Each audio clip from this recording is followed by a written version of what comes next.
Hola compañeros, muy buenas tardes. El día de hoy les voy a dar el tema acerca del síndrome de obstrucción sinusoidal, conocido como SOS o síndrome veno-oclusivo hepático.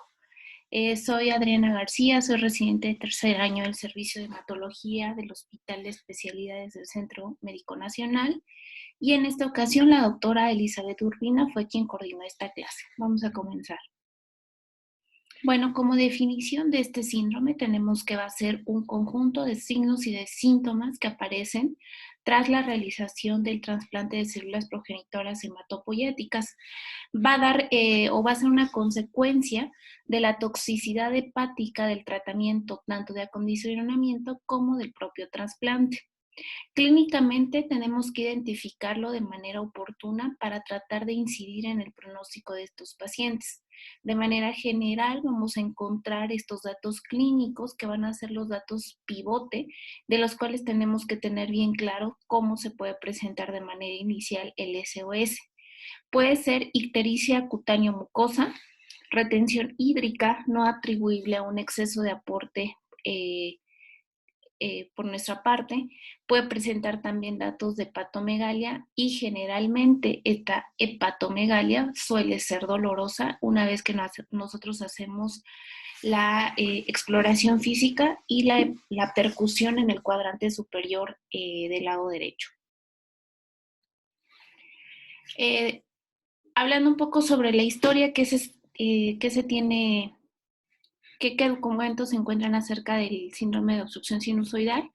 Tenemos que en el año de 1920 se describe por primera vez este síndrome como una enfermedad que se conoce como enfermedad del senecio. Esto es porque pobladores sudafricanos se intoxican con panes hechos con cosecha de trigo contaminado con semillas de senecio ilicifolius y senecio burkeli. Posteriormente, en el año de 1945, en Jamaica, también se presenta un caso de pacientes en edad pediátrica que se intoxican por estos géneros, tanto senecio como crotalia. Y fue hasta 1954 que se le da la denominación de EVO, debido a las características histológicas que se encontraban en las laminillas del tejido hepático, reconociéndose como una endoflebitis fibrosada obliterante de las pequeñas vénulas hepáticas. Y fue hasta el año 2002 cuando ya se reconoce esta entidad como el síndrome de obstrucción sinusoidal. Hablando un poco sobre la incidencia de este síndrome, tenemos varios reportes acerca de la incidencia, sin embargo, estos son bastantes variables. Hay un estudio prospectivo del EBMT donde se reporta una incidencia del SOS en 5%. Sin embargo, hay un metaanálisis que contempló 25,000 pacientes trasplantados de Koppel en el 2010, que tiene una incidencia alrededor o una mediana de incidencia del 15%. Sin embargo, la reportan desde el 0 hasta el 40% en pacientes adultos y en niños la reportan con una incidencia media de 25%. En cuanto a qué tipo de trasplante tiende más a desarrollar el SOS, tenemos que el halogénico lo presenta con mayor frecuencia, hacen un 12.9% versus el autólogo que se presenta en un 8.7%. Como pueden observar, no es una complicación tan frecuente esperada en los pacientes posttransplantados, sin embargo, es una entidad de pronóstico muy desfavorable una vez que se instaura. Algo súper importante que hay que reconocer son los factores de riesgo. Estos factores de riesgo, incluso una vez que nosotros estamos haciendo todo el protocolo de elegibilidad para ver si el paciente es candidato a trasplante de médula ósea, tenemos que saber reconocer estos factores de riesgo que potencialmente, una vez que se efectúe este trasplante, pueden ponerlo en mayor riesgo de padecer un síndrome de obstrucción sinusoidal. Dentro de los factores de riesgo que vamos a tener en cuenta son, por ejemplo, la edad. Los pacientes más añosos van a tener un riesgo incrementado de desarrollo de SOS. Y en caso de la edad pediátrica, pacientes menores de 1 año de edad también van a tener una incidencia incrementada por la inmadurez que tiene todavía su hígado. Eh, Hay que ver, obviamente dentro de la elegibilidad, hay que hacer un perfil hepático, unas pruebas de funcionamiento hepático y ver si hay aumento de las transaminasas, ya que eso también es un factor de riesgo para el desarrollo del SOS. Tener un incremento ya basal de las bilirrubinas en el paciente. Aquellos pacientes que han tenido múltiples transfusiones por sus enfermedades de base o que tienen alguna enfermedad congénita como una talasemia en el cual ha requerido múltiples transfusiones, un factor pronóstico de riesgo es la ferritina sérica mayor a 1000. En nuestros pacientes lo ideal sería dejar una quelación de hierro previo a la realización del trasplante. Tener enfermedad hepática preexistente, sobre todo de tipo viral, hepatitis virales o serología positiva para citomegalovirus. En el caso de las infecciones, que este paciente esté cursando con un proceso séptico, que esté utilizando vancomicina durante la terapia de citorreducción, que se utilice aciclovir previo al trasplante de médula ósea. Y esto será importante porque dependiendo, bueno, al menos en nuestro centro, la gran mayoría de nuestros pacientes tienen profilaxis con aciclovir durante toda la quimioterapia que se les está dando. Entonces, esto también es un punto importante de recordar de que es un paciente que tiene mayor riesgo de desarrollar SOS. Algunas otras enfermedades que podemos encontrar en los pacientes, por ejemplo, mielodisplasias, errores congénitos del metabolismo, las leucemias obviamente, algunas inmunodeficiencias, las talasemias, que este paciente tenga fiebre, diarrea o presente nutrición parenteral 30 días antes de la realización del trasplante, que haya deterioro de la función pulmonar, que el índice de Karnofsky sea menor al 90%, que este paciente ya haya tenido un trasplante de médula ósea anterior. La irradiación abdominal previa o la irradiación corporal total también son factores de riesgo para el SOS. Que hayan presentado dentro de su tratamiento para leucemia, que hayan sido tratados con gemtuzumab o sogamicina, que hayan tenido un tratamiento con noretisterona, que algo muy importante, el intervalo entre el diagnóstico y la realización del trasplante sea mayor a 12 meses. Y obviamente, como ya habíamos visto, el trasplante halogénico hay mayor incidencia que un trasplante autólogo. Si es el trasplante es de donador no relacionado, también hay mayor riesgo. Otra cosa muy importante son las terapias mieloablativas que realizamos durante el periodo de acondicionamiento para el trasplante. Entre más mieloablativa sea la terapia, mayor toxicidad hepática vamos a generar en nuestro paciente. Algunos regímenes como los que van acondicionados con busulfan ciclofosfamida, fludarabina, etopósido o la combinación con algún inmunosupresor como son sirolimus, metotrexate, tacrolimus o ciclofosfamida. Que tenga enfermedad injerto contra huésped, hepática o intestinal, que desarrolle esta complicación también. Y las radiaciones corporales totales a dosis altas, que generalmente estas se presentan cuando se dan a dosis de más de 12 grays. En cuanto a la patogenia, bueno, esto es como la secuencia de manera global que se va presentando en este tipo de pacientes. De manera inicial tenemos que hay un daño y hay una activación de estas células endoteliales.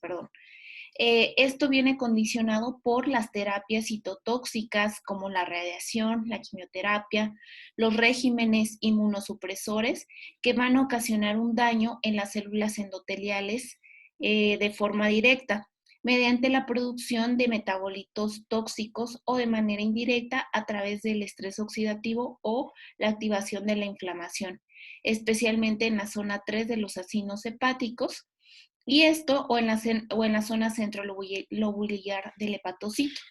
Esta zona principalmente tiene una función metabólica que va a estar muy aumentada, va a tener altas concentraciones de glutatión, los cuales van a condicionar una desinhibición de muchas metaloproteasas que se encuentran en la matriz extracelular, y esto al final de los tiempos lo que va a condicionar es provocar daño celular.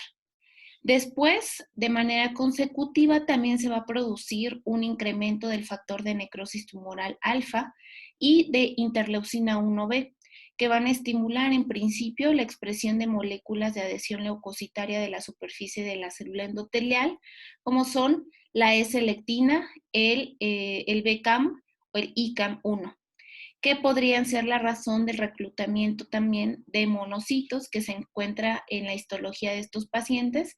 Y también hay un aumento en la síntesis y en la activación de la gelatinasa B. Por otro lado, todas estas alteraciones, ya sea por el acúmulo de metabolitos y la lesión directa de las células endoteliales y de los hepatocitos de la zona 3, van a favorecer que tengamos también cambios morfológicos. Aquí vamos a encontrar un incremento en el factor de necrosis tumoral alfa, en la interleucina 1B, que también van a desencadenar un aumento en la despolarización de la actina filamentosa en las uniones intercelulares, que se encuentra obviamente en el endotelio vascular de estos sinusoides hepáticos, condicionando una activación de las metaloproteasas que van a producir cambios morfológicos. Estos cambios morfológicos característicos del SOS son que presenta esferización de las células endoteliales, disminución en el número de fenestraciones que se encuentran y aparición de brechas de la barrera endotelial que se conocen como gaps. Posterior a eso, también hay estas fenestras o estas aberturas que se generan entre estas células endoteliales. Vamos a encontrar también que hay paso de otras células como son eritrocitos y otros elementos que conforman la sangre a este espacio que se conoce como espacio de Dissé. Posterior a esto, también vamos a ver que hay una obliteración a nivel de los vasos sanguíneos. Hay aparición pues de estas brechas de la barrera endotelial en los sinusoides hepáticos que favorece toda esta extravasación que les acabo de mencionar. Seguidamente se produce un descenso en los niveles de óxido nítrico que van de forma paralela con la lesión de las células de Kupffer y genera un incremento también en el reflejo de la endotelina tipo 1, la cual ocasiona vasoconstricción mediada por receptores y células estrelladas y células de músculo liso de este endotelio vascular. Por su parte, va a haber también aquí presencia de un estado de hipercoagulabilidad local, que es producto del efecto procoagulante de las citocinas que se liberaron con la activación del endotelio celular y de las células de Kupffer. Por lo tanto, hay disminución de los factores 7, 10, disminución de proteína C, de proteína S, aumento del inhibidor del activador de plasminógeno tipo 1 y adicionalmente las citocinas, el factor de von Willebrand, que estimulan la agregación plaquetaria y favorecen este estado de percoagulabilidad local, y la trombocitopenia, que en muchas ocasiones puede ser refractaria a la transfusión que nosotros estemos dando o ofreciendo a este paciente. De tal forma que estos pacientes podemos transfundir 2 veces al día a lo mejor estas plaquetas porque empiezan con refractariedad plaquetaria. Posteriormente, todo esto va a ocasionar que haya hipertensión portal posinusoidal. Y una vez que se establece esta hipertensión portal sinusoidal, las alteraciones que van a venir secundarias a esta alteración, bueno, pues van a ser las manifestaciones clínicas que al principio les comenté que iba a tener este paciente. Uno, pues va a haber disminución en la excreción de sodio, por lo tanto va a haber retención hídrica. Clínicamente esto lo podemos evaluar con la presencia de edemas, y la fase final de todo este proceso es que empieza con un proceso de fibrosis sinusoidal.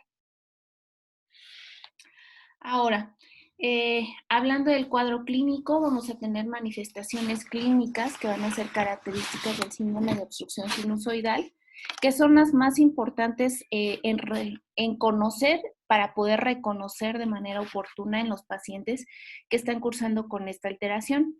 Una de ellas es, por supuesto, el aumento de peso. Esto lo vamos a poder observar con edemas, ascitis y anasarca. Es por eso muy importante que a todos los pacientes posttransplantados midamos y pesemos todos los días para saber si hay un aumento en el peso corporal del paciente. Lo otro es que cuando hacemos la exploración física siempre debemos investigar si hay la presencia de edema, percutir para ver si hay ascitis y ver si este paciente está con algún grado de retención hídrica. Posteriormente también les había comentado que es muy característico que estos pacientes empiecen a tener hepatomegalia. Esta hepatomegalia puede o no ser dolorosa, sin embargo, en la mayoría de los pacientes se va a presentar con dolor y una vez que nosotros hacemos la percusión del hipocondrio derecho, estos pacientes van a referir dolor. Y por último, como ya habíamos visto que es un síndrome de obstrucción, vamos a tener la presencia de elevación de las bilirrubinas y esto clínicamente lo vamos a poder observar como ictericia. De ictericia generalizada, ictericia a nivel de esclerosis. Ahora, estas son las manifestaciones clásicas. Sin embargo, como ya habíamos observado en la fisiopatología, este síndrome de obstrucción sinusoidal puede llegar a un estado fibrótico y este paciente puede ser un paciente sumamente grave, incluso desarrollar manifestaciones multiorgánicas. Estas manifestaciones multiorgánicas obviamente ponen a este paciente con un riesgo muy alto pues, de fallecimiento. Una de las manifestaciones de afectación multiorgánica es la trombocitopenia y generalmente estos pacientes van a hacer refractariedad plaquetaria. Esto se observa más en los pacientes pediátricos que desarrollan SOS, sin embargo, en el paciente adulto no es nada despreciable el porcentaje de pacientes que se presentan con esta refractariedad plaquetaria. Otra de las manifestaciones multiorgánicas pues, son el derrame pleural y el hallazgo de infiltrados pulmonares. Esto también es importante de realizar para ver cómo está evolucionando nuestro paciente, realizar radiografías de control para ver si va mejorando o empeorando estos infiltrados pulmonares. Empiezan también estos pacientes con falla renal, con falla cardíaca, con falla respiratoria y por último los estadios más avanzados del síndrome de obstrucción sinusoidal son la encefalopatía y el coma. Como se pueden dar cuenta, es un síndrome bastante variable, pero una vez que tenemos un SOS grave o muy grave, la letalidad alcanza arriba del 80% en este tipo de pacientes. Ahora, algo interesante es conocer cuáles son los criterios diagnósticos en los cuales nos podemos apoyar para justamente evidenciar que este paciente ya está cursando con un síndrome de obstrucción sinusoidal. De tal forma que tenemos que podemos dividir en el caso del paciente adulto al SOS clásico que se genera en los primeros 21 días posteriores a la realización del trasplante y el SOS tardío que se genera más allá de los 21 días posteriores al trasplante de progenitores hematopoyéticos. En el SOS clásico utilizamos los criterios de Baltimore. Y dentro de lo bioquímico que podemos observar, bueno, pues son unas bilirrubinas arriba de 2 miligramos por decilitro. Esto ya nos tendría que hacer sospechar de un SOS y necesitamos de todos de los siguientes criterios clínicos para poderla definir como un SOS. Uno sería la hepatomegalia, que generalmente es una hepatomegalia dolorosa. Otra sería el aumento de peso 5% del basal que tenía nuestro paciente. Y por último, la ascitis. Esta ascitis puede ser diagnosticada de manera clínica o de manera ecográfica, que hagamos un ultrasonido de abdomen y nos refieran que hay líquido libre en la cavidad abdominal. El SOS tardío va a ser aquel que se presenta después de los 21 días del trasplante y vamos a ver qué puede estar asociado con los datos clínicos que habíamos visto en el SOS o también puede ser que se demuestre por histología, aunado a dos criterios importantes que son, uno, las bilirrubinas que tienen que estar arriba de 2 miligramos por decilitro, la hepatomegalia dolorosa, el aumento de peso más de 5%, la citis con evidencia hemodinámica o por ultrasonido de datos de SOS. En el caso de los pacientes pediátricos, este se puede presentar en cualquier momento después del trasplante. Uno de los criterios más importantes, como les mencionaba en el pediátrico, pues es justamente esta refractariedad plaquetaria a la transfusión. El aumento de peso no justificado, este es por lo menos cuantificado en 3 días consecutivos y tiene que ser un aumento de peso mayor al 5% del basal, que tengan hepatomegalia confirmada por eco y ascitis confirmada por eco. Aumento de bilirrubinas con respecto a los valores basales que tenían los pacientes pediátricos. Aquí hay otros criterios diagnósticos en los cuales los podemos dividir dependiendo de qué escala queramos utilizar. Unos son los criterios diagnósticos de Seattle modificado, otros son los de Baltimore y otros son los que utiliza la Sociedad Europea de Sangre de Trasplante de Médula Ósea, que básicamente son los mismos, únicamente las variaciones son en el porcentaje de peso, en los cuales sí varía un poco. Por ejemplo, en los de Seattle es una ganancia de peso mayor al 2%, mientras que en los de Baltimore sigue siendo 5%.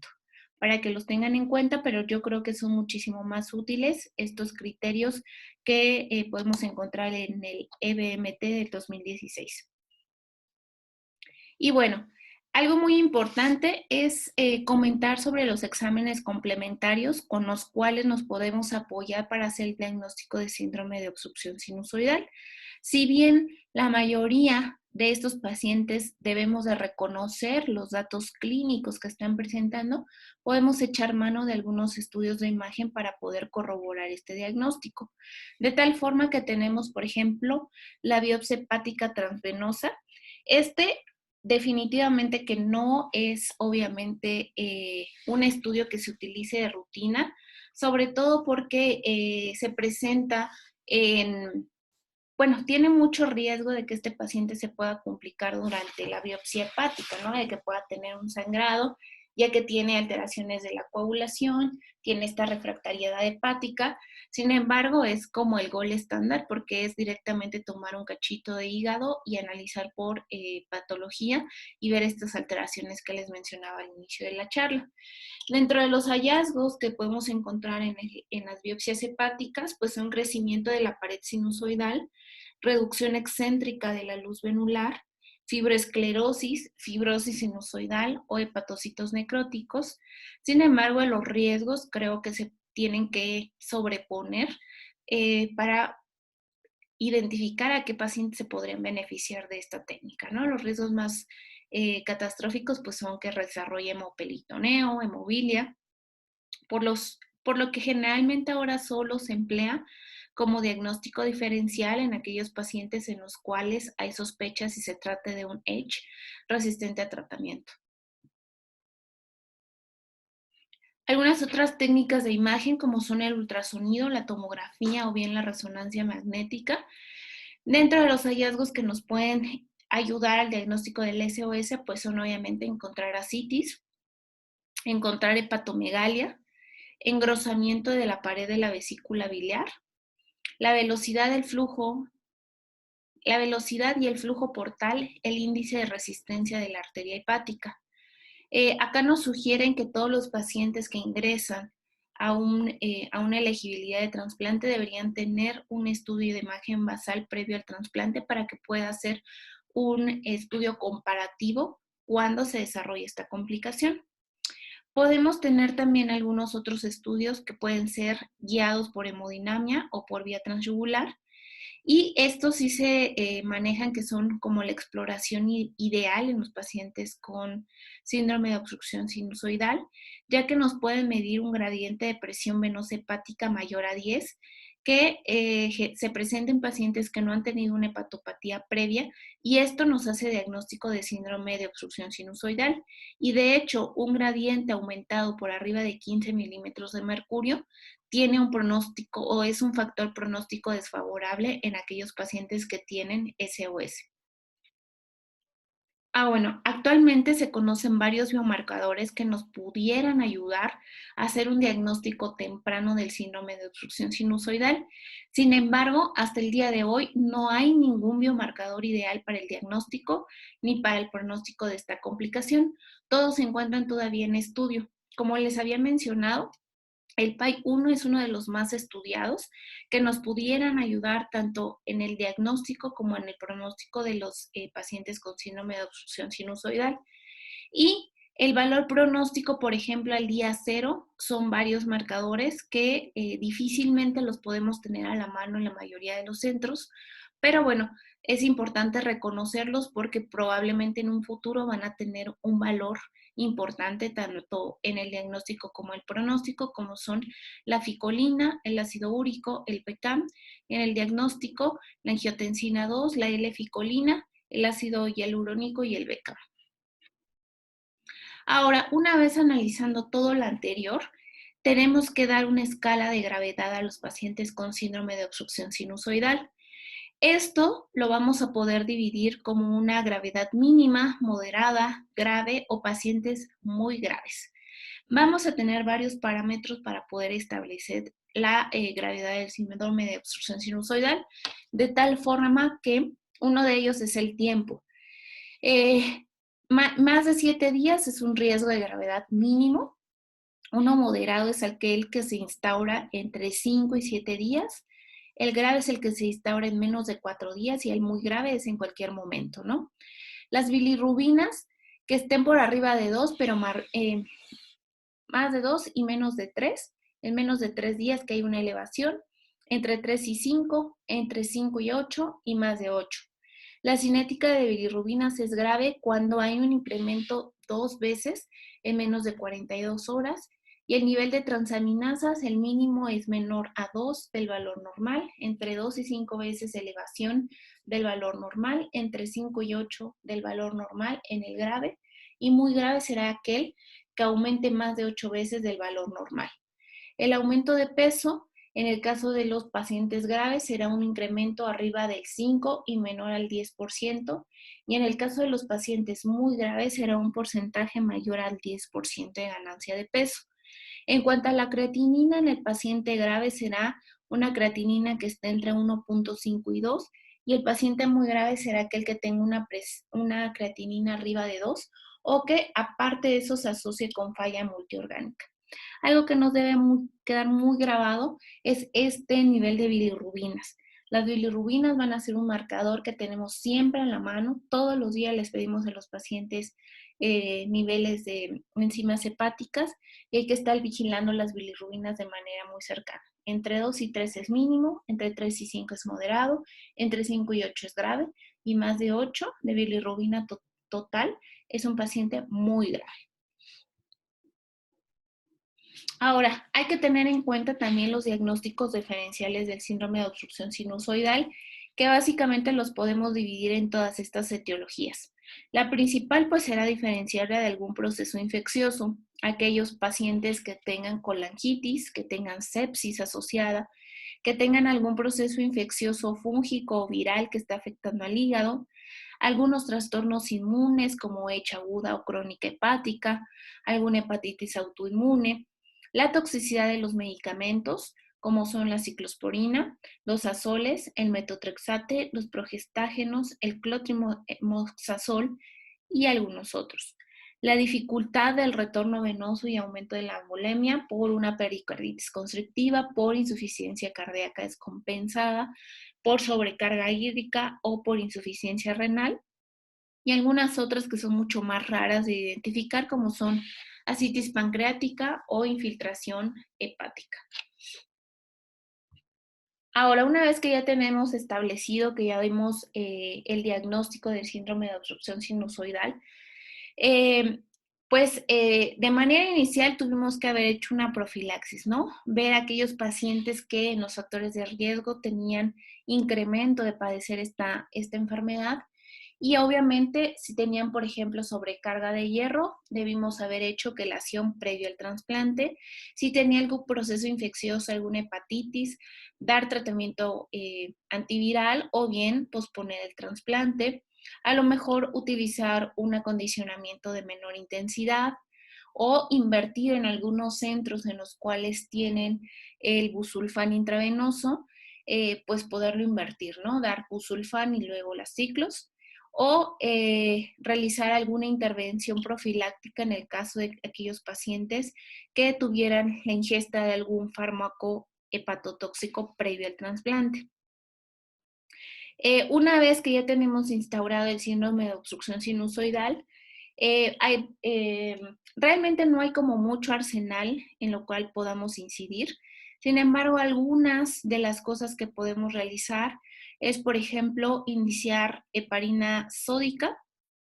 Sin embargo, ya que estos pacientes tienen refractariedad plaquetaria, pueden tener un fenotipo de hemorragia, es bastante complicado poder indicar la heparina, ¿no? En nuestro centro al menos ya no utilizamos la heparina sódica en infusión. Se han descrito que a lo mejor la antitombrina 3 podría ser útil en la profilaxis para estos pacientes, sin embargo, la evidencia demuestra que ha sido ineficaz en la evolución de estos pacientes, la prostaglandina E1 y la pentoxifilina, ninguno de ellos con una evidencia fuerte para poderlos administrar como tratamiento farmacológico. El único que ha demostrado que tiene cierta mejoría en el cuadro de presentación de estos pacientes, que podría incluso reducir la incidencia y la mortalidad asociada al EVO y SOS, pues es el ácido ursodesoxicólico, que generalmente a todos los pacientes posttransplantados, al menos en nuestro medio, utilizamos el ácido ursodesoxicólico una vez que se ha realizado el trasplante. Damos la dosis máxima y con eso, bueno, tratamos de que la mortalidad del paciente con SOS pues se disminuya. Una vez que ya tenemos catalogado que tenemos un paciente cursando con SOS, bueno, tenemos que dar la terapia de soporte, que eso sí lo podemos realizar a cualquier paciente que tiene el diagnóstico ya de síndrome de obstrucción sinusoidal. Estas terapias de soporte implican desde la dieta, que tiene que ser una dieta de protección hepática, tiene que ser una dieta que sea hiponatrémica y con restricción hídrica. Tiene que haber uso, o evitar más bien, perdón, el uso de fármacos hepatotóxicos y nefrotóxicos. Tenemos que estar monitorizando de manera continua la función respiratoria, la función hepática y la función renal. Mantener volúmenes intravasculares y de flujo sanguíneo renal adecuados mediante la administración de albúmina, de expansores de volumen, de transfusiones de hemocomponentes, para intentar mantener un hematocrito arriba de 30. En caso de que estos pacientes presenten sobrecarga de volumen o presenten retención hídrica, van a estar indicados los diuréticos como son la espironolactona o el diurético de asa como es la furosemide a dosis bajas. Sin embargo, hay que tener bastante control en el uso del diurético porque podemos agudizar aún más la falla renal o podemos producir un síndrome hepatorrenal. Cuando tenemos un paciente que tiene mucha citis, que ya es una citis a tensión, o que tiene derrame pleural que causa dolor, malestar o distrés respiratorio, hay que iniciar estos pacientes con analgesia, con oxigenoterapia y en algunos casos en los cuales la citis de atención realizar el drenaje mediante paracentesis o en el caso del pulmón mediante toracocentesis para aliviar estos síntomas asociados a estas sobrecargas de volumen.